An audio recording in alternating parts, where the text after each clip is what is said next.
Assalamualaikum warahmatullahi wabarakatuh. Innal hamdalillah wassalatu wassalamu ala Rasulillah wa ala alihi wa sahbihi wa man tabi'ahum bi ihsan ila yaumil qiyamah. Kepada seluruh para penuntut ilmu yang hadir dan meramaikan taman surga, dan kepada seluruh para pengurus Baitul Jannah yang semoga setiap keringatnya, setiap kelelahannya, bahkan tadi ketika menunjukkan mana stop kontaknya itu pun diberikan pahala oleh Allah Subhanahu wa taala. Semoga Allah senantiasa menguatkan pundak kita dan senantiasa menegarkan setiap langkah kita ketika kita mengikuti kebenaran, karena sesungguhnya mengikuti kebenaran itu bukan perkara yang ringan. Semoga Allah senantiasa memberikan kepada kita ilmu dan petunjuk di dalam zaman fitnah ini, karena kebutuhan kita kepada ilmu pada zaman fitnah itu lebih besar daripada kebutuhan apapun ketika banyak carut marut dalam kehidupan ketika orang beriman kepada Allah. Kita ngaji bukan karena kita sok pintar, dan kita ngaji bukan karena kita sok alim, tetapi kita ngaji karena pada dasarnya kita tahu prioritas kita dalam kehidupan, dan tidak ada prioritas paling besar dalam kehidupan kita kecuali adalah ilmu. Ilmu itu energi, dan ilmu adalah petunjuk di dalam kehidupan kita dan memberikan kekuatan di dalam kehidupan kita. Kita tidak akan bisa menjadi seorang bapak kalau kita tidak punya ilmu memberi alasan kenapa kita bertahan di dalam rumah tangga kita. Kita tidak akan bisa memikul sebuah tanggung jawab yang berat ketika kita menjadi istri dan menjadi ibu kalau kita tidak punya narasi kenapa kita harus bertahan ketika menjadi istri dan menjadi anak.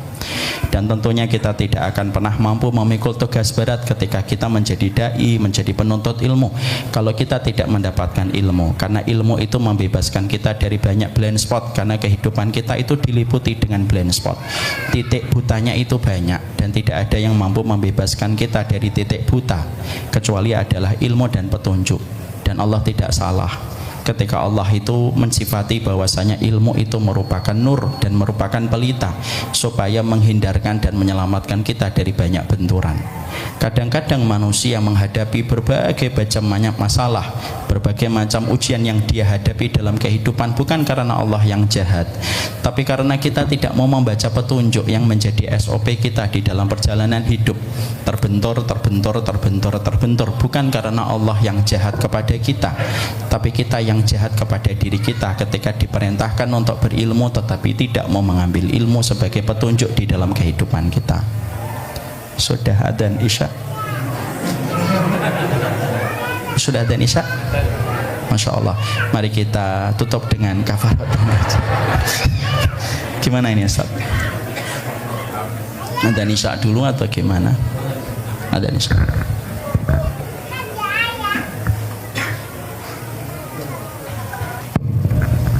Bismillah, kita lanjutkan sebentar. Dan itulah yang menjadikan kita senantiasa memohon kepada Allah supaya Allah menganugerahkan kepada kita ilmu dan petunjuk. Ilmu dan petunjuk yang menjadikan kita senantiasa taat ketika kita menjadi hambanya Allah.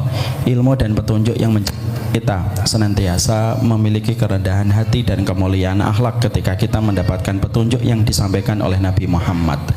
Semoga Allah memberikan kepada kita ilmu, semoga Allah tidak mengharamkan kita dari segala petunjuk, karena surga itu identik dengan ilmu sebagaimana ikan identik dengan airnya.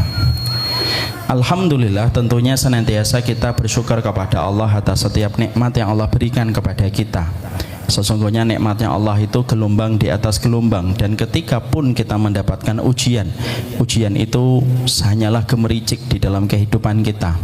Semoga kita menjadi akuntan paling handal untuk menghitung setiap nikmat yang Allah berikan kepada kita, dan semoga kita senantiasa amnesia terhadap setiap ujian yang Allah berikan kepada kita, karena gemericiknya ujian itu tidak bisa dibandingkan dengan kenikmatan gelombang di atas gelombang yang ada pada kehidupan kita.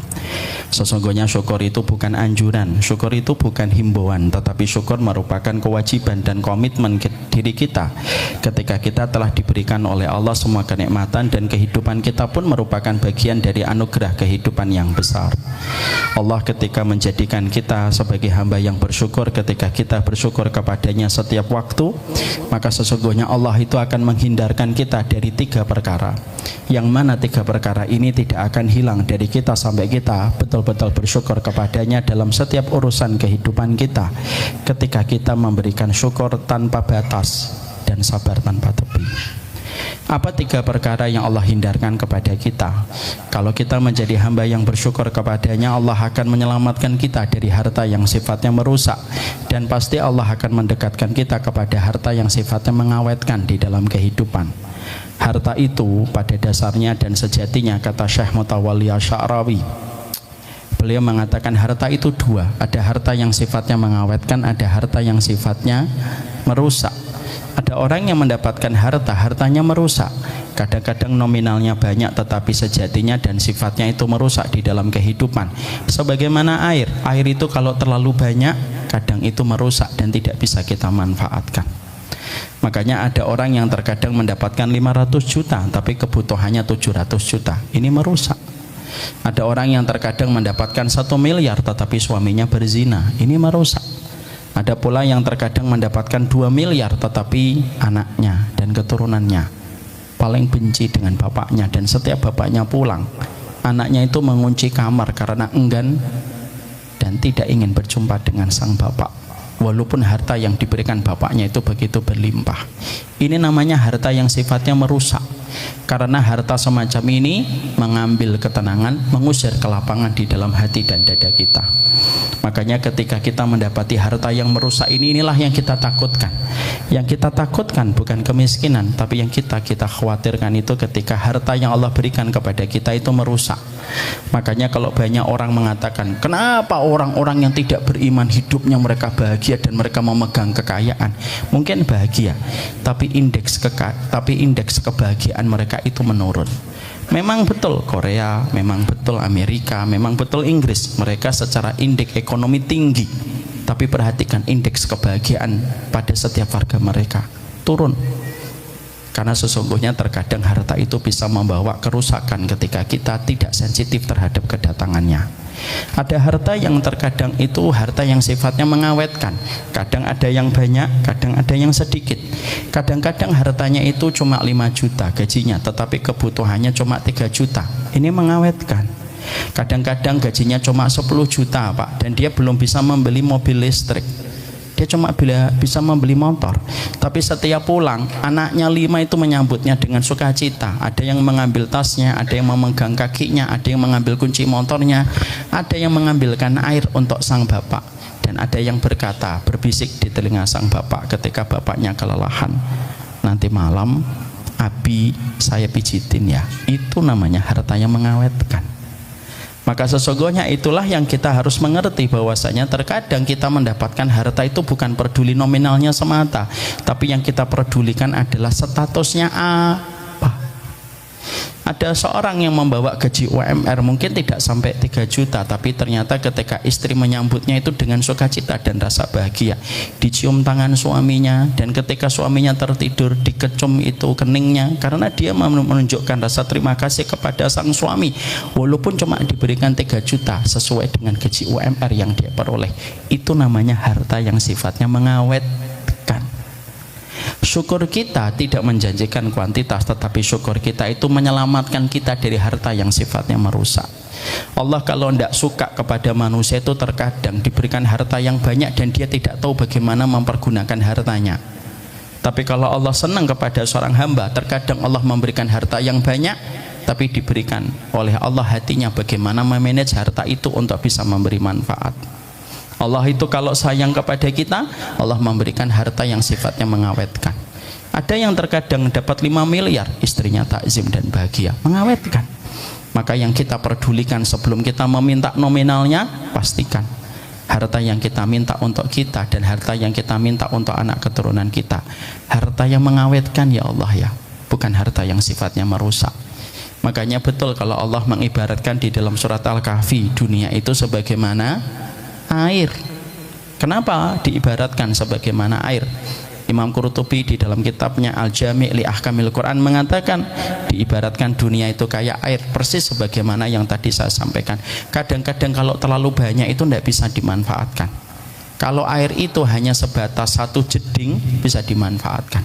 Kalau air itu hanya sebatas toren masih bisa dialirkan untuk berwudu. Tapi kalau airnya itu sampai 1 lantai, kita tidak bisa mempergunakan untuk apa-apa. Kalau kita bersyukur diselamatkan kita dari harta yang merusak, dan Allah mengawetkan harta yang kita peroleh dari sisinya. Yang kedua, kalau kita bersyukur itu Allah memberikan kepada kita harta yang menjadikan hati kita itu senantiasa ingat kepada pemberi harta jauh lebih banyak daripada ingatan kita kepada rekening dan saldo rekening yang kita peroleh. Karena kalau kita paham, salah satu di antara kriteria orang yang dibenci oleh Allah itu apa? Alladzi jama'a malau wa addadah. Yang ngumpulin harta ngitung. Akhirnya zikirnya dia kepada rekening lebih banyak daripada zikirnya kepada pemberi rekening. Zikirnya kepada saldo lebih banyak daripada zikirnya kepada pemberi saldo. Dan Allah selamatkan kita dari perkara itu kalau kita betul-betul bersyukur. Tetap kita hitung, tapi tidak setiap waktu kita berambisi untuk menghitung harta kita. Bukan berarti ngitung harta itu tidak boleh. Boleh. Yang tidak boleh itu wa'addadah itu adalah mengulang-ulang terus hitungan, sehingga akhirnya dia terbebani dengan rekeningnya. Dari 1 miliar kapan jadi 2 miliar, dari 2 miliar kapan 3 miliar, dari 3 miliar kapan 4 miliar, dan tidak ada habisnya. Ini bukan berarti Bapak nanti tidak menghitung harta loh ya, silahkan hitung kalau memang butuh untuk dihitung. Kalau nanti Bapak terlibat transaksi lalu pedagangnya mengatakan, ini Pak kembaliannya dihitung, maaf ya saya tidak mau menghitung-hitung harta, nggak gitu-gitu. Hitung, tapi jangan terlalu sering. Dan kalau kita bersyukur, Allah jadikan kita hatinya tidak cementel kepada dunia. Kita tetap ingat kepada dunia. Dalam urusan kita tidak melupakan dunia, karena dunia itu pijakan kita kepada urusan akhirat kita. Tapi kita tidak termasuk yang dikatakan oleh Allah jama'a malau wa addadah. Ngumpulin, ngitung. Dan kalau kita syukur, diselamatkan dari perkara itu. Yang ketiga, kalau kita bersyukur itu Allah selamatkan dari kita dari sebuah ambisi yang tidak ada ujungnya dan mimpi panjang yang tidak ada limitnya, sehingga akhirnya kita bersahaja, kita tetap nyari rezeki yang terbaik dengan cara yang terbaik, karena karunia Allah itu harus dijemput dengan cara yang terbaik. Dan Allah itu menebarkan rezeki dan karunia itu lebih sering daripada Allah menurunkan air hujan. Siapa yang membuka mulutnya, rezekinya sebesar mulut. Siapa yang mempersiapkan toren, rezekinya sebesar toren. Siapapun yang mempersiapkan kolam renang, rezekinya sebesar kolam renang. Kita harus tetap mempersiapkan sistem yang terbaik supaya kita bisa menjaring rezeki. Tapi kita tidak ambisi kalau kita bersyukur, sehingga kemudian kita menghalalkan segala macam cara dan kita tidak peduli terhadap segala syariat. Harta haram itu selalu meminta tumbal. Sebagaimana datangnya orang kepada dukun untuk minta pesugihan, pasti ada tumbalnya. Harta haram itu minta tumbal. Makanan haram yang dimakan oleh Nabi Adam, apa tumbalnya? Dikeluarkan beliau dari surga. Maka sesungguhnya ketika kita betul-betul bersyukur, Allah akan jadikan hati kita bersahaja. Dan Allah tidak menjadikan harta kita dan menjadikan hati kita itu ambisi terhadap segala sesuatu. Kalaupun kerja, tetap menyadari kewajiban kita yang lain, menyadari kewajiban kita sama masjid, menyadari kewajiban kita mendidik anak, menyadari kewajiban kita untuk ngobrol dengan istri, tetap dia kerjakan. Dan dia tidak mati-matian ketika dia mengejar harta, ketika dia bersyukur. Allah selamatkan dari ambisi yang tidak ada limitnya. Makanya Nabi itu kan ibaratnya sangat indah. Nabi itu mengibaratkan orang mukmin itu ketika mencari rezeki sebagaimana burung, taqdu himasan wa taruhu bitanan. Perginya pagi dalam kondisi perutnya kosong, pulangnya sore dalam kondisi perutnya penuh. Dan kalau kita melihat burung, durasinya burung itu kalau kerja untuk mencari sesuap makanan untuk kehidupannya, burung itu kerjanya berapa lama sih? Kalau pagi jam 7, jam 8, sore itu sudah pulang. Tidak ada burung yang pergi pagi pulangnya tengah malam. Itu burung hantu ya.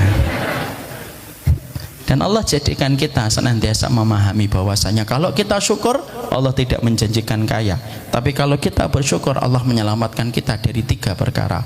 Allah hindarkan kita dari harta yang sifatnya merusak, Allah hindarkan dari ambisi kita untuk terus menghitung harta dan terbebani dengan pikiran kita kepada rekening, dan Allah menyelamatkan kita dari sikap panjang angan-angan yang tidak ada habisnya. Semoga kita menjadi hamba yang bersyukur. Tidak usah membandingkan ukuran bahagia kita dengan ukuran bahagia yang didapatkan orang lain. Setiap orang ada ukurannya. Ukuran sepatumu 42, ukuran sepatu temanmu 43. Tidak usah dipaksakan. Kapan hilangnya bahagia itu? Kalau sudah hilangnya kesyukuran di dalam hati kita. Orang yang beriman, mereka sederhana. Orang beriman itu mereka yang tidak pernah kehabisan alasan untuk bersyukur. Semoga kita termasuk orang yang dipilih hatinya untuk bersyukur. Karena bersyukur itu susah dan bersyukur itu sulit. Makanya dzikir apa yang tidak pernah ditinggalkan Nabi setelah habis sholat? Dzikir yang tidak pernah sama sekali ditinggalkan Nabi setelah habis sholat itu adalah Allahumma a'inni ala dzikrika wa syukrika wa husni ibadatika. Kenapa Nabi melazimi doa ini? Karena selalu ingat kepada Allah itu susah, bersyukur kepada Allah itu berat dan tidak gampang, dan beribadah yang lurus kepadanya dalam setiap detik itu tidak perkara mudah. Makanya Nabi melazimi doa itu dan tidak pernah meninggalkan doa itu selepas sholat untuk memberikan pelajaran untuk kita secara tidak langsung. Syukur itu berat. Bapak kalau naik pesawat dalam kondisi tidak turbulen biasanya ngapain? Scrolling handphone, buka WhatsApp, padahal tidak ada notif yang masuk. Kok antum senyum? Nah ini pelaku berarti.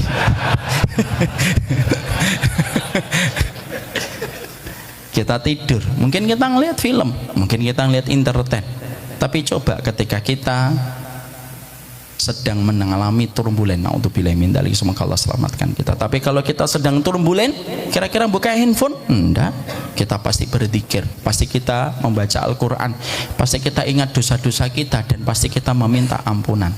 Kadang-kadang musibah itu lebih mudah menjadikan kita sabar, dan kelapangan itu terkadang membuat kita terkadang sulit untuk bersyukur. Makanya Nabi meminta tolong kepada Allah supaya diberikan kekuatan bersyukur. Makanya dinding rumah sakit kadang-kadang lebih merekam orang yang khusyuk berdoa dengan tetesan air mata dibandingkan dinding masjid. Kenapa? Karena rumah sakit itu mereka mendapatkan musibah. Ada istri yang berharap suaminya sembuh untuk menyambung nafkah hidupnya. Ada seorang suami yang sedang berharap supaya istrinya tidak meninggalkan dia karena dia tahu anak-anaknya itu sangat membutuhkan kasih sayang istrinya sebagai ibu mereka.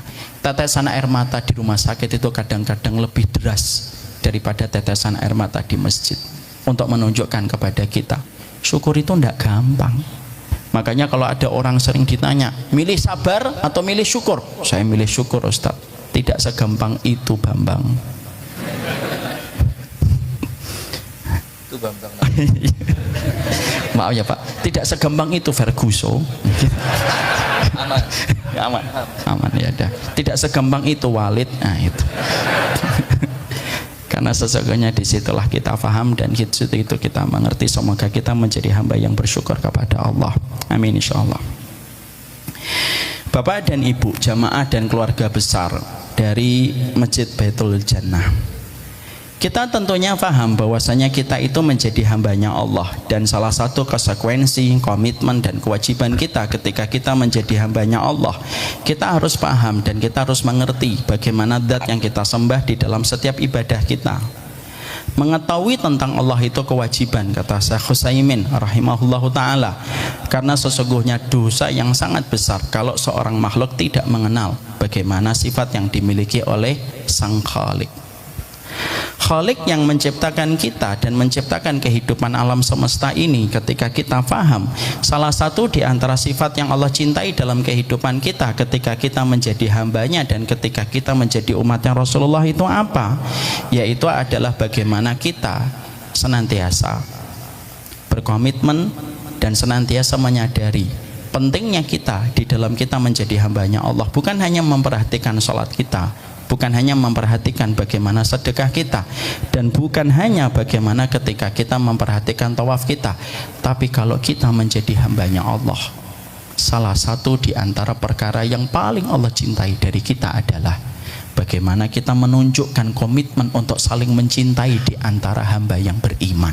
Dan itu merupakan salah satu perkara pokok dalam kehidupan kita, dan itu disampaikan oleh Syekhul Islam Ibnu Taimiyah di dalam kitabnya Iqtidha Shiratal Mustaqim. Makanya ketika kita memahami bahwasanya karakternya dan sifat Allah yang begitu agung yang tidak serupa dengan makhluknya, yaitu mencintai bagaimana seorang muslim dengan muslim yang lainnya dan kita tidak saling mendolimi dan tidak saling menyakiti, disitulah kita paham bahwasanya ketika Allah menurunkan syariat dan Allah menurunkan sunnah yang dipraktekkan langsung oleh Nabi selama kurun waktu 23 tahun ketika beliau menjadi Nabi dan Rasul, karakternya syariat dan sunnah itu simpel, supaya kita tidak gampang menyakiti orang lain ketika kita menjadi hambanya Allah dan ketika kita menjadi umatnya Rasulullah Sallallahu Alaihi Wasallam. Makanya berulang-ulang sering saya sampaikan di banyak sekali kajian, dan bagi yang senantiasa mengikuti kajian kami pasti apal bagaimana kehidupan agama kita itu dipenuhi oleh syariat dan dipenuhi oleh sunnah. Yang inti dalam setiap syariat dan sunnah itu adalah kita mencintai seorang muslim dan tidak menyakiti hatinya sebagai sesama umatnya Rasulullah. Makanya kalau kita perhatikan, lihat bagaimana hadis-hadis Nabi untuk kita ambil sebagai pelajaran dalam kehidupan kita. Kenapa sih kita itu dimakruhkan makan bawang? Kenapa kita dimakruhkan itu makan sesuatu yang mengeluarkan bau yang tidak nyaman? Supaya kita tidak nyakitin orang. Sampai urusan ketika kita makan pun diatur supaya makanan kita itu tidak nyakitin orang. Ketika kita diperintahkan siwak itu bukan hanya karena sebagai sebuah kesehatan untuk gigi kita, supaya ketika kita bersiwak itu supaya kita tidak nyakitin dengan bau mulut kita ketika kita dekat dengan orang lain. Bahkan ketika kita mendapati bahwasanya Nabi itu mencintai minyak wangi, itu kenapa sih sampai kita mendapati Nabi kita mencintai minyak wangi dan beliau memakainya dalam banyak kesempatan? Simpel, sederhana, supaya ketika kita menjadi manusia, ketika Allah memberikan keringat dalam biologisnya badan kita, supaya keringat kita itu tidak nyakitin hidungnya orang lain. Maka itu yang menjadi sebuah pelajaran yang tidak terbantahkan dalam kehidupan kita. Sunnah itu simpel kok. Bagaimana kita itu mencintai seorang mukmin sebagai umatnya Nabi Muhammad dan kita tidak sampai menyakiti orang lain. Makanya akhirnya kita mendapati kenapa kita disuruh ngomong yang baik, dan kalau tidak bisa ngomong yang baik itu disuruh diam, supaya perkataan kita tidak menggoreskan luka pada kehidupan hatinya orang.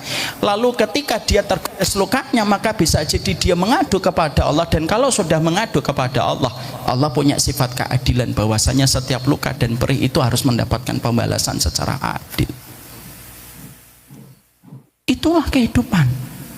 Makanya sampai kita juga menjumpai bagaimana ketika seorang imam mendudukkan jamaah ketika akan sholat. Salah satu riwayat yang sahihah, kalau seorang imam ketika mengkondisikan para jamaah sebelum menegakkan sholat itu apa perkataan seorang imam?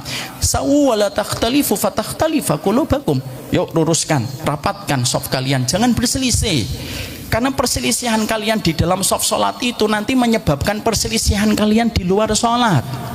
Jadi semangat kita kalau sholat itu bukan hanya merapatkan shaf kita dan mencari bahu dan kelingking kaki dengan kelingking saudara kita, tapi bagaimana kita itu menyatukan hati kita. Kalau sholat itu kita nggak pernah nanya kepada sebelah kita, kamu madhabnya apa? Jangan sampai akhirnya kita rajin mencari bahu ketika merapatkan shaf kita, tapi sekalinya mencari sandal kita membuang muka kepada orang yang hanya karena berbeda masalah pilihan fikih. Dan sering saya sampaikan, maaf loh ya, orang yang sering membuang muka itu pasti ketemunya dengan orang yang sering cari muka.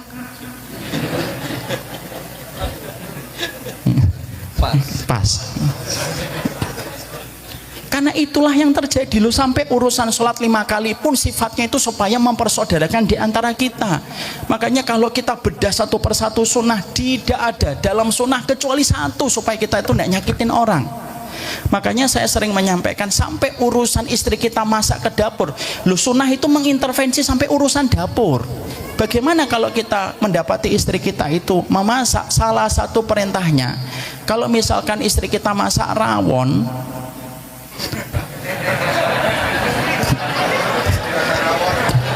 ya, masak rawon, saya itu sebenarnya agak kurang cocok sama rawon. Benar, lo belum selesai, jangan ketawa dulu. Istri saya itu tahu kalau saya itu tidak terlalu suka rawon. Kalau lodeh jangan ditanya, nomor 1 saya. Tapi ketika tadi saya datang ke rawon Depot Amanah, Gimana Ustadz? Saya promote 2 kali loh ini hari ini. Saya makan rawon sampai habis dan betul-betul enak, wallahi. Ini di masjid saya tidak mungkin bohong, di luar masjid pun nggak mungkin bohong, ya kan. Makanya ketika saya tadi telepon istri saya, karena saya itu orangnya keep in touch terus sama istri saya. Saya tuh ngomong tadi habis makan apa, Bi? Makan rawon. Istri saya tuh sempat tidak percaya. Benar makan rawon, Bi? Karena kan selama ini nggak pernah makan rawon. Rawonnya Ustadz Ja'far ini beda. Masya Allah. Saya sebenarnya nggak mau ngomong langsung, gengsi saya, tapi ya nggak apa-apa lah. 5%. Ya, 5%, insya Allah dicatat malaikat loh Ustaz. Hati-hati jaga lisanmu. Sampai urusan ketika kita mendapati istri kita masak, contohnya dia ketika memasak rawon, maka apa perintahnya dalam sunnah? Bapak dan ibu pasti paham, perintahnya sunnah itu mengintervensi sampai campur tangan urusan dapur. Apa maksudnya Nabi? Kalau kamu masak daging, perbanyak kuahnya. Kenapa kita ketika memasak daging kita disunahkan untuk memperbanyak kuah? Supaya tetangga kita yang mencium bau rawon itu tidak tersakiti ketika dia tidak mencicipi dengan lidahnya. Ini bukan berarti nanti ngasih kuah doang. Ini apa, Mbak? Ini kuah, Pak. Sing dimasak nopo? Mie rebus. Diubek-ubek lah minyak pundi. Kata Rasulullah kuah doang. Saya berlepas diri dari murid semacam ini. Kalau ada murid semacam ini ditanya gurunya, jangan sebutkan saya gurunya. Cukuplah sebutkan Ustadz Rifki aja. Loh, sampai urusan ketika kita memasak daging pun ternyata di situ Nabi mengintervensi supaya kita itu tidak nyakitin orang. Apakah kita tidak sadar sunnah itu bukan hanya melulu tentang masalah bagaimana sholatmu, tapi sunnah itu mengatur bagaimana hatimu ketika kamu memperlakukan saudara muslim supaya kamu tidak nyakitin. Karena ketika kamu menyakitin, kamu bersangkutan dengan hambanya Allah, dan kamu kalau menyakitin itu umatnya Nabi Muhammad. Makanya akhirnya kita juga mendapatkan bahkan sampai perkara-perkara yang tidak kita duga, sampai detail-detailnya perkara yang tidak kita mengerti, kadang tidak kita sadari, itu ternyata pun membawa semangat supaya kita tidak nyakitin orang. Dan kemarin saya di Kediri itu nyampaikan, bahkan maaf, kita sampai urusan ngetok pintu. Kalau kita datang, kenapa kita ngetok pintu itu diberikan izin untuk mengetok 3 kali doang? Assalamualaikum warahmatullahi sekali, 2 kali, 3 kali. Kalau sudah 3 kali pulang kalau tidak disambut. Dan kita tidak boleh beralasan sandalnya 6 lengkap Ustaz. Mau terserah dia mau nerima bapak atau enggak. Kenapa sampai ada aturan 3 kali mengucapkan salam? Supaya Allah yatadhayak sahibul bait, supaya sahibul baitnya tidak sempit dadanya ketika bapak ngetok dari pagi sampai siang. Lu sampai urusan frekuensi 3 kali ketika ngetok pun supaya tidak nyakitin orang. Kenapa? Ya betul. Termasuk ngundang saya sampai kasih jadwal berkali-kali itu menyempitkan. Kata beliau, kalau saya sih enggak nih, kata beliau. Itu semacam itu. Makanya maaf kalau kita membaca di dalam kitab Mawsu'atul Adab Al-Islamiyah Al-Murattabah ala Hurufil Hijaiyah Abdul Fatih Sayyid Nada, membaca Pak? Insya Allah tidak membaca. Itu ternyata ada sebuah bab, kalau kita ngetok pintu saja diatur sunnahnya. Kalau kita mengetok pintu jangan berdiri di depan pintu langsung, tapi ambil serong ke kanan dikit, ambil serong ke kiri dikit. Supaya apa? Kita kalau mengetok pintu ambil serong ke kanan dan serong ke kiri, supaya ketika pintu itu dibuka cekrek, kita tidak langsung melihat ke dalam. Kenapa? Sebagian besar kaum muslimin menempatkan rumahnya itu aurat dan terkadang tidak nyaman dilihat sama orang yang dia belum kenal. Betul atau tidak Ustaz? Masya Allah. Makanya maaf kalau bapak kemudian mendapati ngetok pintu nggak dibuka, jangan lihat jendela nakoknya. Mana ini, Masya Allah. Janganlah.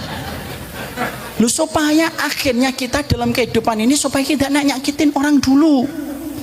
Makanya akhirnya kita mendapatkan semua puzzle-puzzle riwayat ini. Sering saya sampaikan itu supaya menyadarkan kembali hati kita. Seorang muslim itu adalah supaya kita gampang mencintai saudara muslim. Walaupun terkadang ada beberapa hal yang terkadang berbeda dengan apa yang kita pilih. Makanya sampai ketika kita mengunjungi saudara kita pun diatur. Aneh itu kagum betul ketika pernah membaca sebuah hadis Nabi. Ada sebuah hadis Nabi, Pak, yang hadis ini mungkin jarang disampaikan para asatid, tapi ini termasuk salah satu sunnah dalam kehidupan sehari-hari. Nabi itu mengatakan kepada kita dalam satu riwayat yang sahih, zur ghibban tazid hubban. Kalau kamu mengunjungi saudaramu tuh jangan terlalu sering. Kenapa kita itu diperintahkan dan dikondisikan oleh Nabi ketika mengunjungi saudara kita itu jangan terlalu sering. Gibban itu ya kadang hadir kadang goib gitu loh. Kenapa? Tazid hubban. Kalau kamu mengunjungi saudaramu itu jarang-jarang, menambah rindunya, menebalkan rasa rindunya kepada kita dan menambahkan cinta. Lu sampai frekuensi ketika kita silaturahmi itu tidak boleh terlalu sering. Makanya maaf nih kalau saya datang ke warung beliau, warung Depot Amanah, 3 kali saya datang, lama-lama beliau sesek dadanya. Pagi datang dengan senyuman, Ustadz. Siang lagi datang, Ustadz gitu. Malam datang kembali. Kadang ditanya, lo kenapa kamu datang sampai hari ini 3 kali? Ya supaya panjang umur. Kamu panjang umur, dia pendek umur. Itu supaya kita itu paham. Apakah kita susah memahami bahwasanya agama kita itu betul-betul mempersaudarakan kita, sehingga akhirnya kita menikmati setiap pertikaian dan permusuhan gitu, dan tidak bisa menjadi muslim yang berusaha untuk mengajak kebaikan, lalu kita memberikan kecintaan kita kepada saudara kita, walaupun terkadang ada beberapa hal yang mungkin kita masih berbeda. Saya dengan beliau ini banyak bedanya, lihat aja wajahnya beda, jenggotnya beliau mirip Walid daripada saya.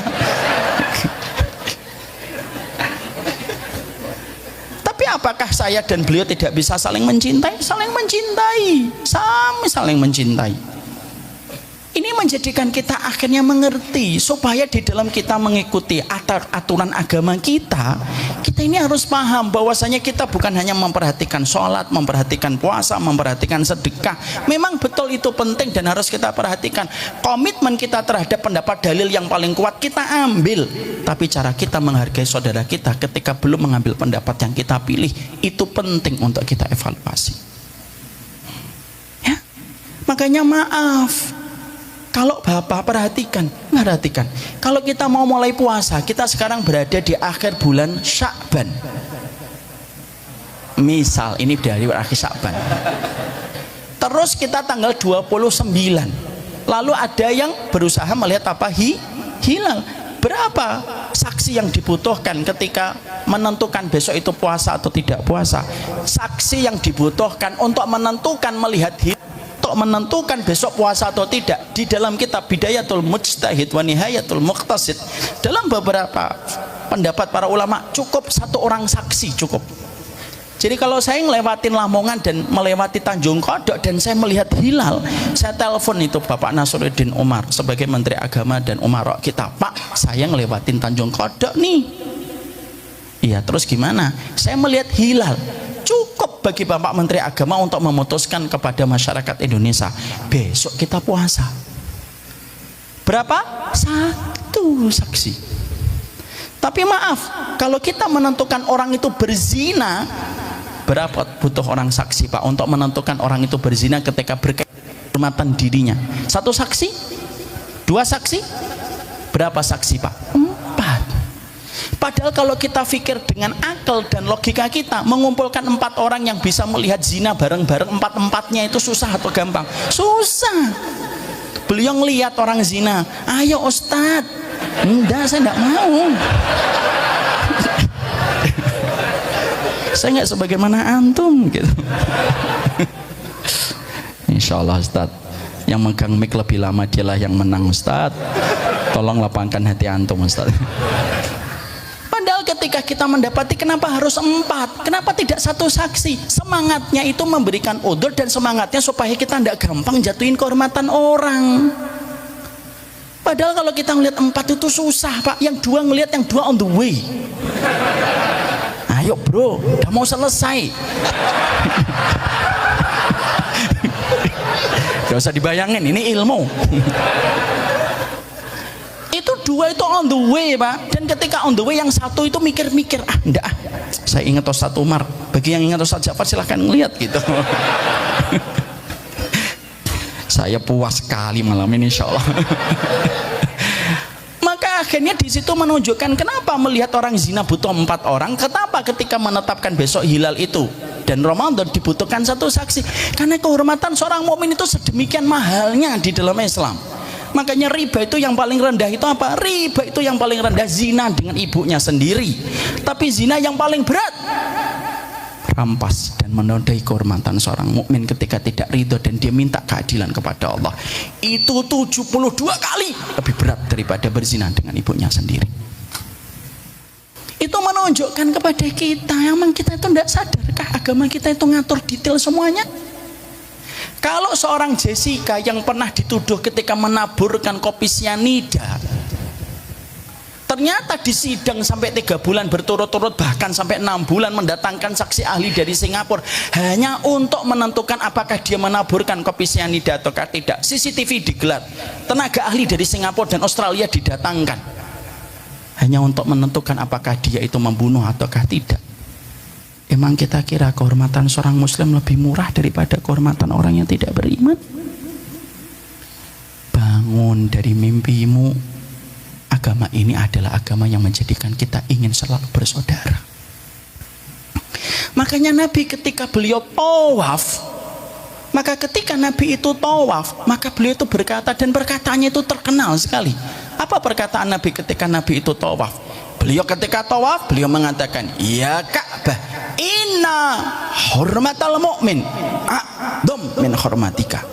Wahai Ka'bah, kehormatan seorang mukmin itu lebih mahal daripada kehormatan seorang mukmin, lebih tinggi dan lebih agung daripada kehormatan dirimu. Kita sepakat loh Pak, siapa yang menafikan kehormatan Ka'bah? Ada orang yang pingin untuk meludahi Ka'bah, seluruh ratusan ribu bahkan seluruh dunia akan menghancurkan orang itu sehancur-hancurnya. Ada orang yang narik kiswah, lihat aja Pak, setiap orang akan membela Ka'bah itu. Dan ternyata Nabi menyebutkan kehormatan bapak, kehormatan saya, kehormatan bapak, kehormatan antum lebih tinggi di sisi Allah daripada kehormatan Ka'bah, sebagaimana sabda Nabi untuk memberikan arti kepada kita. Sampai kapan kita menikmati pertikaian dan permusuhan di antara sesama muslim?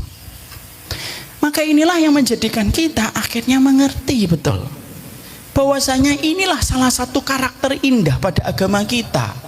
Walaupun agama kita tetap agama dalil, dan kita diperintahkan terus untuk memilih pendapat yang paling kuat dan pendapat yang paling rajih, yang menurut kita paling kuat ketika sampai kepada kita. Tapi cara kita melihat saudara kita itu penting ketika dia menjadi hambanya Allah.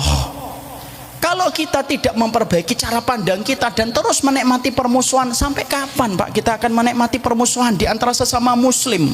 Dan saya sudah sering menyampaikan di banyak sekali kesempatan lagi, saya tuh sering ngejengah gitu, yang di sono ngomong wahabi, wahabi, wahabi, wahabi, yang di sono jawab ahlul bid'ah, ahlul bid'ah, ahlul bid'ah, ahlul bid'ah, terus-terusan Pak.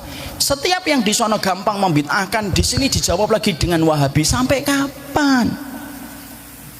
Makanya kadang-kadang saya itu bingung, saya dengan Ustadz Rifki ini sama. Kadang-kadang ada orang yang nuduh kita wahabi, kadang-kadang ada orang nuduh kita ahlul bid'ah. Makanya kadang-kadang saya minta kepastian, saya ini ahlul bid'ah atau wahabi sih sebenarnya ini? Betul nggak Ustadz? Tengah-tengah syukur. Iya, iya. Jadi inilah yang menjadikan kita akhirnya memahami. Inilah salah satu culture yang kita harus bangun. Makanya memahami perbedaan itu menjadi salah satu perkara yang tidak lepas dari kehidupan kita. Kita ini pengen bersaudara. Jangan sampai nanti ketika kita balik kepada Allah, nanti ada orang yang berdiri pengadilan Allah lalu menuntut apa yang pernah kita lakukan, ketika kita berkomentar pada satu kapasitas yang tidak kita ketahui. Cukuplah orang yang jahil itu diam ketika dia tahu bahwasanya setiap perkataan kalau berkaitan seorang muslim itu besar di sisi Allah. Makanya saya ini sekolah di bahasa 3 tahun Mbak, di Fakultas Syariah 4 tahun, totalnya 7 tahun, sama kayak Ustadz Rifki. Kita total belajar itu bahasa Arab aja 3 tahun sastranya. Betul Ustadz? Fakultas syariahnya 4 tahun, Pak. Itu pun saya kalau ditanya tentang seseorang, saya tidak berani komentar, Pak. Dan kalau akan memutuskan segala sesuatu, memastikan dulu untuk membuka kitab. Lah kita hari ini, Pak, di setengah orang yang begitu gampang untuk menjadi api yang membakar setiap orang dan menjadi gunting yang merobek persaudaraan di antara kaum muslimin. Kapan kita jadi air yang sifatnya mengademkan? Kapan kita menjadi jarum yang sifatnya merekatkan kepada sesama saudara kita? Ya, dan yang menjadikan kita akhirnya sedih itu apa? Umatnya Nabi ketika dalam kondisi semacam itu, apakah tidak sedih baginda Nabi ketika melihat umatnya saling cakar-mencakar di antara kita? Makanya akhirnya kadang-kadang saya juga berkata, kan saya itu kadang-kadang sebel gitu ngelihat YouTube, ngelihat apa, pertengkaran, dan setiap video tentang pertengkaran itu rame, Pak. Viewernya tinggi itu. Dan kadang-kadang saya tuh sebel, saya itu ngelihat itu tuh. Walaupun saya kadang pengen banting handphone saya, tapi kan saya ingat berapa harganya ketika jadi akhirnya yang menjadikan kita itu ngerti, maka itulah yang menjadikan kita paham. Makanya di tengah waktu yang singkat ini saya akan sampaikan kenapa kita susah bersaudara, Ustadz. Di tengah kondisi yang semacam ini, padahal kita membutuhkan yang dinamakan persaudaraan, Pak. Maaf ya, Pak, kapan anak itu tidak bisa menemukan jati dirinya? Karena terlalu sering mendengarkan pertengkaran antar orang tuanya, Pak. Anak tiap hari mendengarkan pertengkaran orang tuanya, dia akan mencari rumah selain bangunan rumah yang diberikan orang tuanya. Dia akan berada di kafe, dia akan berada di diskotik. Kenapa? Dia terlalu gaduh dan berisik ketika mendengarkan halilintar. Kalau seorang anak saja merespon setiap pertengkaran, akhirnya menjadikan dia tidak bisa melejit potensinya karena orang tuanya bertengkar. Mungkin berapa banyak orang yang hari ini mendekat kepada panggung kebenaran, membatalkan niatnya untuk mendapati kebenaran ketika dia mendapati orang yang berada di atas panggung ilmu itu mereka saling bertengkar dan saling cakar-mencakar. Apa 5 perkara yang menjadikan kita susah saling bersaudara, Pak? Mari kita bahas dalam waktu yang singkat. Saya tidak menjelaskan poin-poinnya panjang. Kalau poin-poinnya panjang sampai pertengahan malam kita nanti tidak selesai. Dan kasihanilah saya, Pak, ya, dari kajian subuh saya ini sudah bergerak. 5 perkara yang menjadikan kita harus mengerti. Apa 5 perkara? 1, kalau kita tidak memahami perbedaan para ulama dan memaksakan pendapat fikih, makanya kita harus memahami poin penting. Fikih itu luas, yang sempit itu hati kita. Ya, selama dia bersumber kepada pendapat yang benar dan ada di dalam kitab, ya kita hormati pendapat itu, kecuali pendapat itu tidak ada di dalam culture-nya para ulama dan warisan para ulama, baru kita tegas mengatakan dengan kalimat penuh kelembutan. Kenapa? Perbedaan para ulama itu pasti ada di dalam kehidupan kita dan tidak bisa kita nafikan di dalam perjalanan kehidupan kita. Kita pasti mendapati perbedaan para ulama itu terjadi dalam kehidupan. Perbedaan itu tidak bisa dipisahkan. Makanya maaf ya, kita tidak bisa menafikan. Makanya kalau kita paksakan terus perbedaan itu menjadi alasan kita untuk bertengkar, tidak ada habisnya. Saya itu tinggal di kota Kudus, kota kecil, Pak, tahun 90-an, dan saya sangat terbiasa dengan perbedaan yang menyebabkan gesekan itu. Makanya saya itu cukup atensinya kepada masalah ini tuh cukup tinggi. Kenapa? Karena saya tahu betul gimana gesekan perbedaan itu. Saya tuh tinggal di Kudus ketika SD itu banyak sekali mendapati perbedaan itu menjadi tanda loyalitas, standar loyalitas dan tidak loyal. Hanya berdasarkan fikih. Masuk masjid, nunggu imamnya. Kalau imamnya membaca Bismillahirrahmanirrahim, NU. Ketika imamnya nanti membaca Bismillahirrahmanirrahim, Alhamdulillah, MD. Kunut, NU. Nggak kunut, MD. Terus kayak gitu, Pak. Bahkan saya, kalau Bapak tidak percaya, sampai di tempat saya dulu ketika saya masih kecil, saya itu diajari teman-teman saya tentang hal ini dan mengatakan kepada saya, tahu nggak, Mita, saya dulu ketika kecil dipanggil Mita, kalau kita pengen ngelihat orang itu NU dan Muhammadiyah, itu lihat ketika dia menutup tausiahnya. Kalau tausiahnya ditutup wallahul muwafiq ila aqwamit thoriq, NU atau MD? NU. Makanya kan kita kadang dapatin wallahul muwafiq ila aqwamit thoriq, NU. Tapi kalau ada pemateri mengucapkan wallahu alam bisawab, MD. Makanya ada temannya bapak ngisi satu masjid, diberitahu sama bapak tentang kondisi perbedaan itu. Temannya bapak ngomong, tenang, saya tahu caranya nanti supaya tidak diciri apakah saya NU atau Muhammadiyah. Maka ketika beliau menutup tausiahnya, beliau mengatakan wallahul muwafiq ila aqwamit thoriq wallahu alam bisawab. Ini NU atau MD ini enggak jelas ini. Lo sampai kapan, Pak? Makanya saya itu pernah mendapati pertanyaan atau mendapati sebuah pernyataan, yaitu di Rawamangun, Jakarta Timur. Ada salah satu bapak-bapak itu tanya, Ustadz, itu kalau saya sholat di samping saya orang menggerak-gerakkan tuh saya tidak khusyuk. Lah saya ngomong, lah ngapain bapak ngeliatin telunjuknya dia?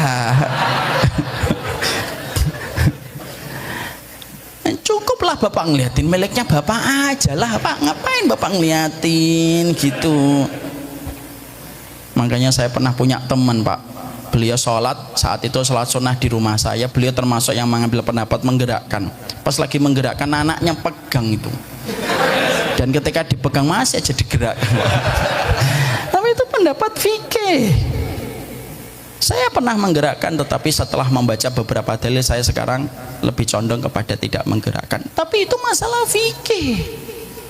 Selama kita baca dalilnya dan kita paham bagaimana urutan-urutan literasi yang disampaikan oleh warisan para ulama terdahulu, tenang Pak kita, Pak. Karena perbedaan itu selalu ada, dan menajamkan perbedaan itu buruk. Lalu kita ngotot dengan perbedaan itu, lalu dengan perbedaan itu kita merendahkan orang lain, itu buruk, Pak. Dan yang mengatakan itu Abdullah bin Mas'ud. Al-khilafu syarrun. Menajamkan perbedaan itu buruk. Bapak tahu nggak kenapa perkataan quote indah ini keluar dari Abdullah? Batal sekarang. Tidak batal, Ustaz. Oh, tidak batal. Cepat sekali berubah. Tidak batal. Oke, tidak batal ya sekarang ya, insya Allah. Ada hadis sahih, Mas. Ada hadis sahih, Mas. Hadis sahihnya Nabi mengatakan, man masadakarahu falyatawaddo. Siapapun yang memegang kemaluannya wajib berwudu, karena itu batal. Sekarang batal atau tidak batal? Antum mau istikharah dulu silahkan. Batal atau tidak batal? Hah? Batal, berubah lagi. Ada hadis Nabi, Mas. Nggak ada hadis lagi. Dalam masalah ini, Pak, saya ingin menyampaikan kepada bapak-bapak. Dalam masalah ini itu apa? Dalam masalah ini di dalam kitab Ithaf Dzawil Basair, itu merupakan kitab syarah dari Raudhatun Nadhir. Itu dibahas. Dan ada pula di dalam kitab Hidayatul Mujtahid. Pertama, tidak mungkin hadis Nabi mutanaqid. Tidak mungkin hadis Nabi kontradiktif. Yang terkadang nampak kontradiktif itu karena kebodohan kita. Tapi di mata ulama nggak ada hadis Nabi itu kontradiktif. Nah, terus memahami hadis tadi itu gimana? Setidaknya ada 3 madhab, Pak. Satu, madhabut tarjih. Madhabut tarjih itu apa? Dia ambil mana pendapat yang paling kuat, hadisnya yang paling kuat secara sanad. Ada yang mengkuatkan hadis batal, ada yang mengkuatkan hadis tidak batal. Itu baru satu madhab. Ada madhab yang kedua yang disebut dengan madhabun nasakh. Hadis yang datang sebelumnya dihapuskan dan digantikan oleh hadis yang datang berikutnya. Dan sebagian besar madhabun nasakh itu mengatakan hadis yang membatalkan menghapuskan hadis yang tidak membatalkan. Ada yang ketiga, Pak, madhabut tarjih, madhabul jama'. Madhabul jama' itu digabung, Pak. Dan itu salah satunya kalau tidak salah Imam Malik. Gimana cara memahami dua hadis itu yang tampaknya kontradiktif? Para ulama itu mengatakan begini, kalau kamu memegang kemaluan dengan syahwat, pakai hadis yang batal. Tapi kalau kamu memegang tidak syahwat, contohnya mungkin gatal dan lain sebagainya, maka ketika kamu memegangnya tidak dengan syahwat, pakai hadis yang tidak batal. Loh, dalam masalah memegang kemaluan saja peliknya perbedaan itu semacam itu, Pak.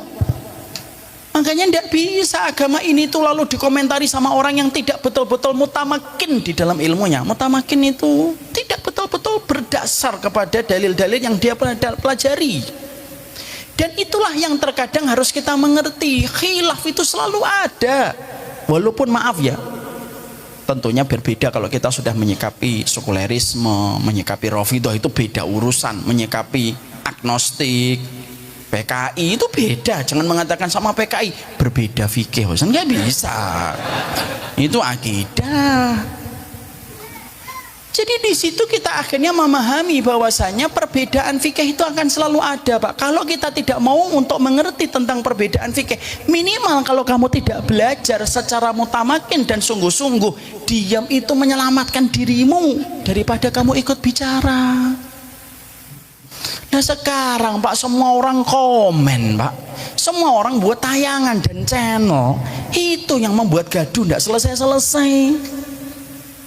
Orang tidak dokter aja tidak bicara medis kok. Orang nggak arsitek aja nggak bicara arsitektur. Loh, banyak sekarang itu orang nggak belajar agama itu bicara agama. Coba Ustadz marah? Enggak, gemes saya. Saya enggak marah. Maka itu yang menjadikan akhirnya kita memahami betul perbedaan itu selalu ada. Dan itulah yang menjadikan akhirnya kita memahami poin yang pertama yang penting sekali. Terkadang kita susah bersaudara itu apa? Karena tidak paham perbedaan para ulama. Makanya tadi kalau saya ketika tadi diberitahu oleh MC bahwasanya masjid ini akan mengundang fulan, mengundang Ustadz fulan, saya itu seneng, Pak. Karena akhirnya masjid ini menjadi miliknya kaum muslimin kembali. Betul atau tidak, Ustadz? Iya. Seneng banget saya. Karena kita harus paham Allah itu membagi ilmu sebagaimana Allah membagi rezeki, Pak. Ada seorang ustadz yang terkadang pintar dalam masalah ini, kadang lemah dalam masalah yang lain. Yang membaca kitab itu bukan hanya Ustadz Rifki, saya juga baca kitab. Ya enggak? Sehingga kita ini paham Allah itu membagi potensi orang itu beda-beda. NU kadang itu lebih mengakar ketika dia menyapa masyarakat terpencil di kampung-kampung. Muhammadiyah sosialnya, Al-Irsyad kepada pedagangnya. Loh, itu kan enak, Pak, cara kita ngelihat orang lain, Pak. Makanya Allah membagi pintu surga itu kan ada 8. Kenapa pintu surga tidak gerbangnya 1 ketika sebagaimana saya masuk ke perumahan ini? Karena Allah itu pingin supaya setiap orang itu selalu punya alasan dengan amalan-amalan terbaiknya mereka masuk surga. Makanya pintu surga ada 8. Pintu sholat, puasa, sedekah, pintu jihad, pintu aiman, pintu ridho, pintu tobat, pintu memaafkan, Pak. Makanya kata Imam Malik, Allah membagi amal sebagaimana Allah membagi rezeki, Pak. Ada teman kita sholatnya bagus, Pak, ketika tahajudnya panjang, tapi giliran puasa ngelihat gelas berembun dikit batal puasanya. Ada terkadang teman kita puasa sunahnya sering, Pak, dan tidak mudah digoda. Mau digoda dengan rawon tidak bisa dia. Tapi giliran kalau tidur, Pak, susah bangun sholat tahajud. Ada teman kita, bapak-bapak kita kenal tahajudnya jarang, puasanya jarang, tapi kalau sedekah jangan tanya. Butuh berapa Ustadz Rifki untuk MI-nya itu?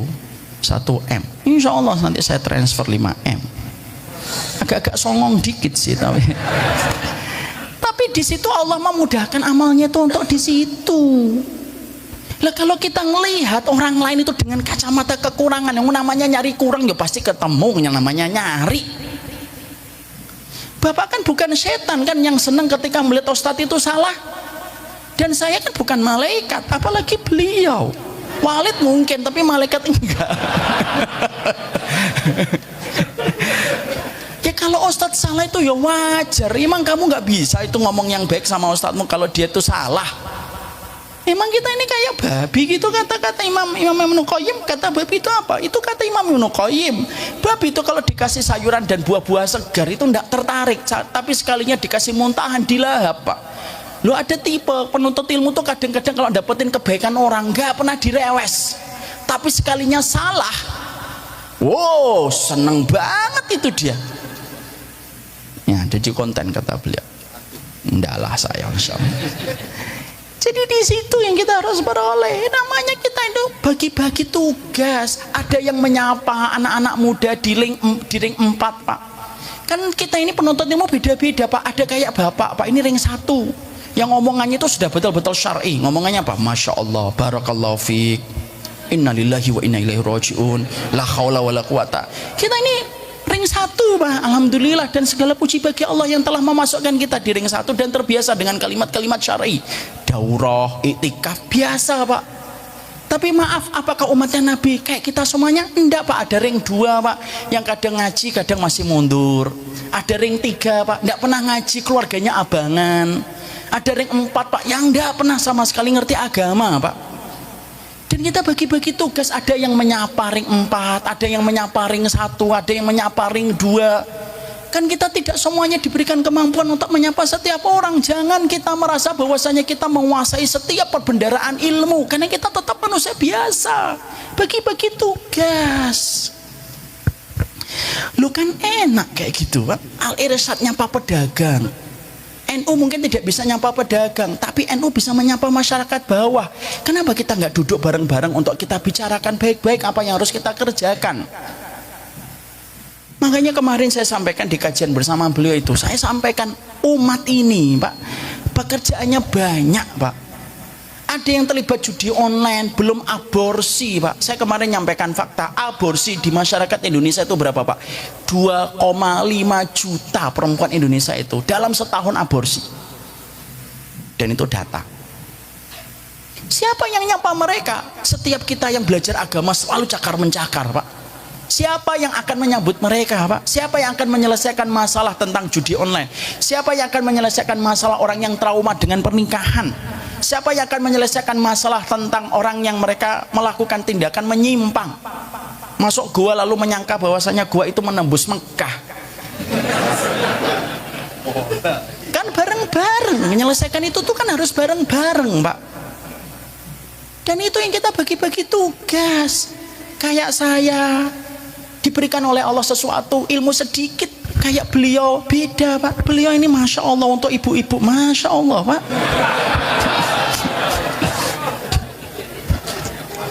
Ya kan? Dan apakah saya bisa memaksakan diri saya kayak Ustadz Rifki? Enggak bisa. Apakah Ustadz Rifki bisa kayak sama? Juga enggak bisa Pak. Bagi-bagi tugas.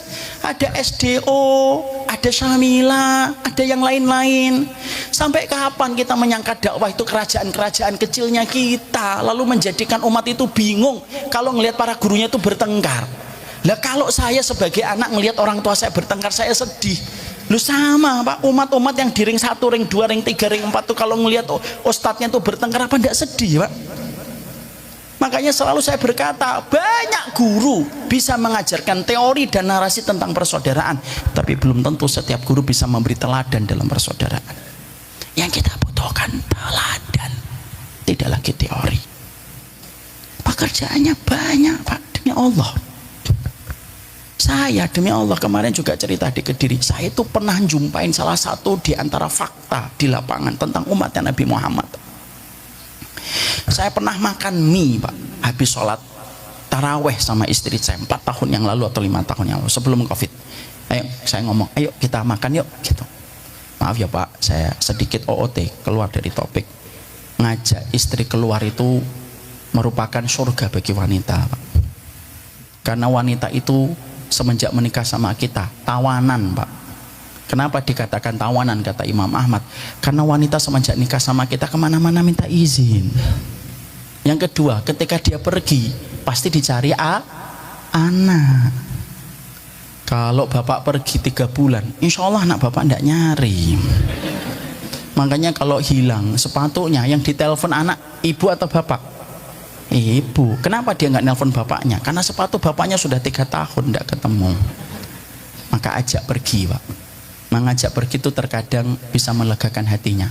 Makanya kalau istri kita sudah nutup pintu agak keras, meletakkan gelas retak-retak, ayo beli bensin yuk. Oh udah seneng Pak. Yang ngoplosan atau yang murni? Yang murni aja. Enggak yang murni maksudnya. Saya pernah 5 tahun lalu habis sholat taraweh jalan Pak. Dan ketika jalan Saat itu saya makan mie instan di warung kopi di pinggir jalan, makan. Pas lagi makan ada orang ngamen Pak, 2/3 badannya itu bertato. Bisa bayangkan 2/3 badannya itu bertato Pak. Maka ketika dia ngamen, maaf saya mengambil pendapat musik tidak boleh, itu pendapat yang saya ambil. Tapi menyikapi pengamen kadang-kadang saya lebih fleksibel. Ini kalau nanti beda sama beliau gak usah dibentur-benturkan. Saya kadang kalau sama pengamen masih suka ngasih Pak, dengan 3 pertimbangan. 1, saya tidak mau memaksakan ukuran fikih saya dengan ukuran fikih pengamen yang harus sama. 2, saya menyangka dan berhusnuzon jangan-jangan pengamen itu dia memilih jadi pengamen sudah ngelewatin banyak tawaran-tawaran berat yang dia lewati. Semua tawaran itu akhirnya jadi pengamen, ditawari jadi gigolo, jadi perampok, jadi begundal, dilewatin semua, dia memilih jadi pengamen. Dan yang ketiga, saya berharap uang 500 dan 1000 yang saya berikan kepadanya moga-moga bisa menjadi sebab keberkahan Allah melembutkan hatinya. Itu pilihan saya kalau ngasih pengamen. Kalau nanti Bapak tanya sama Ustaz Rifki dan beda, tidak apa-apa, tetap kita insya Allah bersaudara. Saya saat itu ngeliat pengamen Pak dengan tangannya. Saya pun termasuk orang yang di dalam pendapat fikih masalah tepuk tangan, ya tentunya saya tidak bertepuk tangan. Maka pada saat itu saya memanggil istri, memanggil pengamen itu, sini mas gitu. Istri saya lagi makan itu lagi, dan dia kaget dan dia langsung protes, ngapain sih Bi dipanggil? Lalu saya ngomong, dah biarkan, saya menggunakan hak prerogatif saya sebagai suami. Masya Allah, beda kan sama Ustaz Rifki? Beda.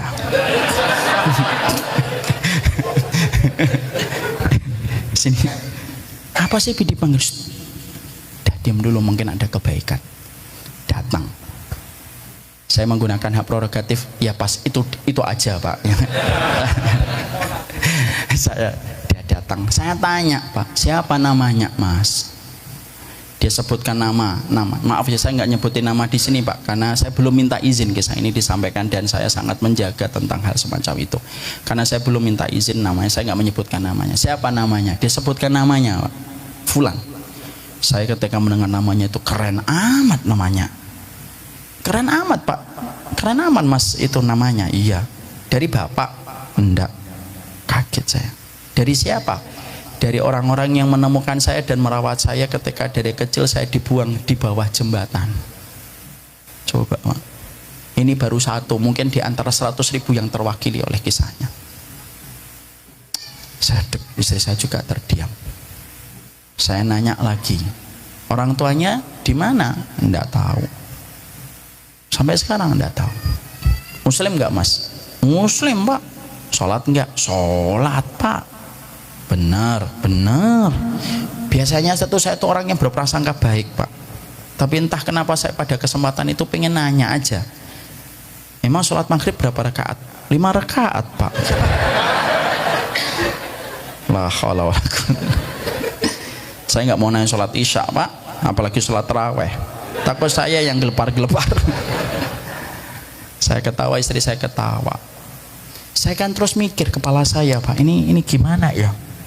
Saya tuh pingin memasukkan sebuah nasihat, tapi pelan-pelan kan kita harus menyesuaikan dengan objek yang kita ajak bicara. Saya nggak mungkin Pak ngomongin kepada ring 4 semacam ini dengan perkataan, sini Mas, qala Allahu Ta'ala fil Quranil Karim. Nggak mungkin. Mungkin nggak Pak? Nggak mungkin lah. Saya ngatur itu gimana otak saya itu bekerja supaya saya bisa memasukkan nasihat kepada beliau. Saya ngomong, Mas, pengen bahagia nggak? Bapak Ibu tahu jawabannya apa? Dia berkata, saya tidak pengen bahagia Mak. Saya madep, karena saya tidak menyangka jawaban itu Pak. Saya menyangkanya dalam planning kepala saya, pengen bahagia nggak? Pengen. Kalau pengen bahagia sholat. Bagus kan itu planningnya saya? Tapi tidak berjalan mulus. Pengen bahagia nggak? Nggak kepengen. Nah terus pengennya apa? Saya pengen beli gitar Pak.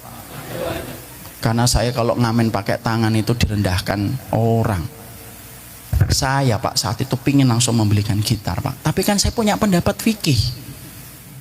Saya memastikan dulu Nanti saya pulang ke rumah, saya buka-buka kitab dulu, saya nanya-nanya yang lain dulu. Gimana sih membelikan gitar sama orang supaya itu bisa menjadi sebab hidayah baginya. Itu tujuan saya, karena saya hati-hati dalam setiap hal. Maka saya berkata, pengen gitar ya mas? Iya. Ya sudah gini aja. Saya tuh tinggalnya di seberang sini. Saya di Kemang Pratama ini, Bekasi. Pakai ini seberang ini ada Kemang Pratama perumahan. Besok datang, di situ ada Masjid Baitur Rahman, cari nama saya. Saya bisa jadi membelikan apa yang kamu inginkan. Tapi dengan syarat ya, sholat ya. Iya pak. Nama saya Umar Mita, sebutkan nama Umar Mita. Nanti cari ya besok saya di situ ya. Sudah makan belum? Belum. Makan pak dia. Ketika makan, setelah itu selesai, saya pamit, saya tinggal dirinya dan saya bayar. Paginya pak, esok-esokan harinya saya tanya ke masjid, ada nggak orang bertato yang nyari saya? Nggak ada Ustadz. Saya sedih. Kenapa ya gitu? Lalu ada salah satu pengurus nanya, saya ceritakan kronologisnya. Lalu pengurus itu bilang, maaf Ustadz, kan kita ada security-nya, mungkin ditahan di security nggak boleh masuk. Oh iya ya. Saya ke security pak, nanya ada nggak orang bertato 2/3 badannya gitu. Lalu mencari nama saya gitu. Nggak ada Ustadz. Mungkin shift malam. Oh iya, shift malam. Saya tanya sama kamrunnya, komandan regunya, Pak ada nggak shift malam yang kemudian nyari saya? Nggak ada. Sampai kisah ini saya sampaikan sudah hampir 5 tahun, belum pernah ada yang nyari saya orang yang bertato. Dan itu umatnya Nabi pak. Itu contoh satu di antara ribuan contoh yang lainnya. Mas Riki tadi baru cerita, tetangganya mati bunuh diri pak. Muslim atau enggak muslim mas? Muslim pak. Di baratnya masjid. Terus kita yang ngaji terus cakar-cakaran gitu, dan setiap kita ngaji kita hanya jatuhkan orang gitu. Terus kira-kira jawaban kita nanti kepada Nabi Muhammad ketika Nabi Muhammad, apa yang kamu lakukan kepada umatmu, kepada umatku yang belum tahu tentang aku? Apa jawaban kita? Waduh, apa jawaban kita pak? Makanya maaf, kita kembalikan agama kita ini sebagai mencintai. Bukan berarti akhirnya kita tidak punya pendapat pelin-pelan. Bukan berarti kita lalat gitu. Enggak lah. Janganlah kamu tega mengatakan saudara muslim itu kayak lalat. Kita ini punya kehormatan. Ketika kita mengambil pendapat ini, bukan berarti kita tidak punya pendapat. Ambil pendapat yang paling kuat. Tapi belajarlah menghormati pendapat orang lain yang terkadang belum tentu sama dengan pendapat kita. Enak pak hidup itu jadinya. Dan itulah yang kita paham. Itu nomor 1, nomor 2, nomor 3, nomor 4, nomor 5 kapan-kapan kita bahas insya Allah.